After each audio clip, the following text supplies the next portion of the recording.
Hi everyone, in this video I'll compare Trust Wallet and Binance. Let's see which one fits your life better. Let's get started.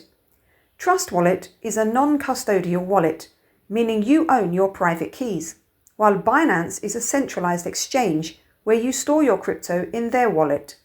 Trust Wallet supports multiple blockchains and allows you to interact with decentralized apps, DApps, directly from the app. It also offers staking for earning rewards on certain cryptocurrencies. Binance, on the other hand, offers a full crypto exchange experience with easy buying, selling and trading. Plus it has advanced features like margin trading and access to its own Binance coin, BNB. So which one fits your life? If you prefer complete control over your crypto and want to interact with DApps, Trust Wallet is the way to go. But if you want a one-stop shop for buying and trading crypto, Binance might be a better choice.